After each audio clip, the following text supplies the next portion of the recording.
So, I really didn't want to have to make this video, and I didn't think I'd be making it now. We got a lot to talk about, a lot to catch up on. Had this car for right around 3 years now. Bought it in February, end of January, February, a few years ago, I think 3 years ago now. It was a dream car of mine. 3 cars changed my life. Volkswagen Phaeton that I drove, a W212 when I was like 16. When I was about 18, I drove an E500 4MATIC W211, and then I drove a Z06 last year.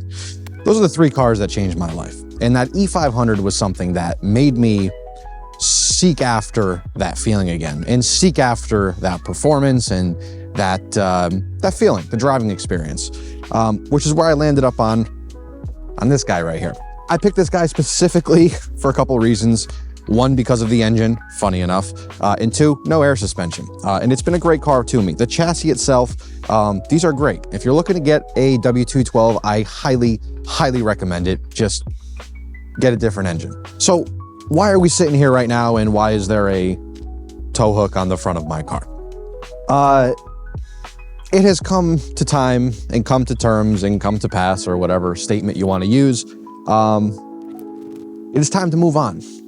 Unfortunately, there's been yet another snaggle with this motor. And as great as these M278s are, I like to describe them as a deal with the devil.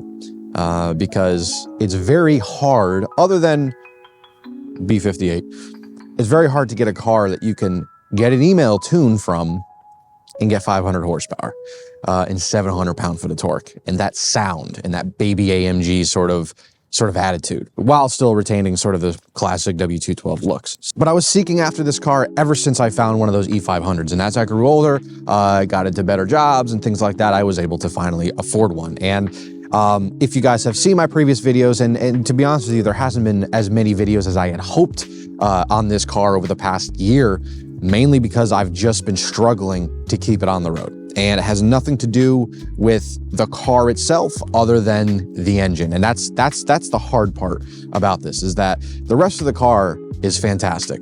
It's just the engine. So I guess what happened? Let's get into specifics. So as you know, I'm stage 1 tuned. I did get this engine replaced. I've put around $40,000 in the course of 20 something months to keep this car running, refresh it, replace the engine with a certified, 40,000 mile motor. And for all intents and purposes, the engine is still fine. It's just kind of things around it. So I was coming home from an outing on Friday night a couple weeks ago. Everything was fine, pulled into my driveway, went out the next morning, and I usually check my oil. I check my coolant every couple days just to make sure. You want to be safe than sorry. And I noticed a little bit of oil in the coolant, and obviously that's not a good thing. I drove it around 6 miles that day, just ran some basic errands up the street, came back next morning, checked it again. A lot more oil was in that coolant. So now generally my first thing is head gasket. Although head gaskets on these is pretty rare. It's not an uncommon, it's not like it doesn't happen, but it's pretty uncommon. There's a lot of other places in this engine that coolant and oil mix as well. One of them being under the timing cover. Now, I've brought this to a couple of master mechanics, but essentially what we have here after some diag is we have oil getting into the coolant. There's no coolant in the oil. There's no coolant in the transmission oil, but there's oil in the coolant. And it's happening internally, meaning that front timing cover and whole front of the engine needs to come off and be resealed. It's not the end of the world. Unfortunately, it's the end of my world.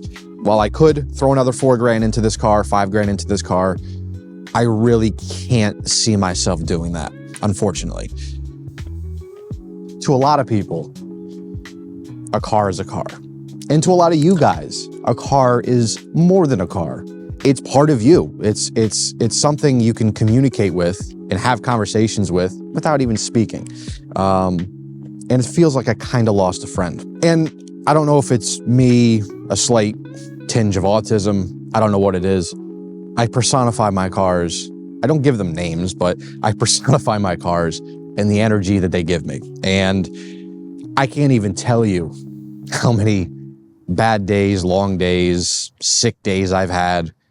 And I get into this car and I drive home. I take the back roads home, take a 30-minute ride home that should only take 10.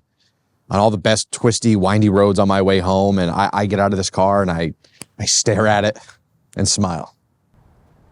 It's not the best handling in the world. It's not the best, it doesn't put the power down the best for all the power it has, but the sounds, straight piped, the noises, the pops, the aggression helped me.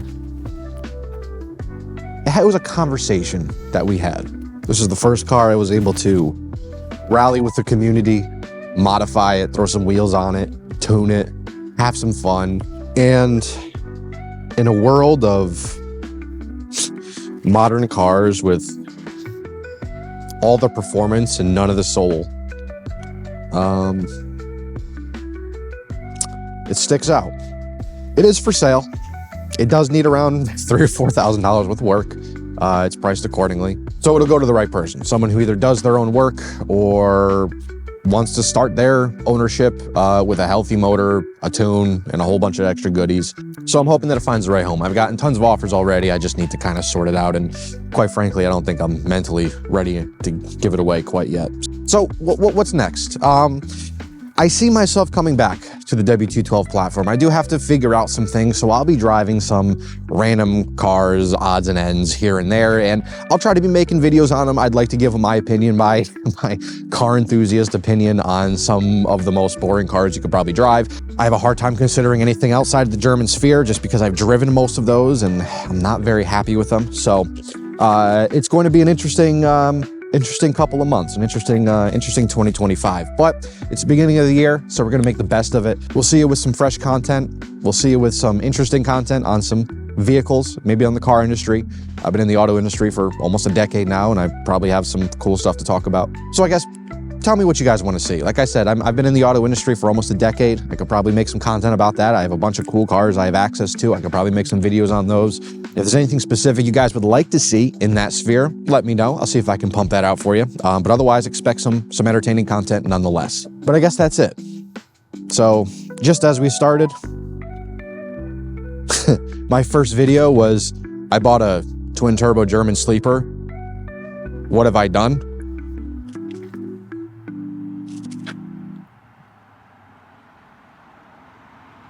Had a great time. Thanks for watching.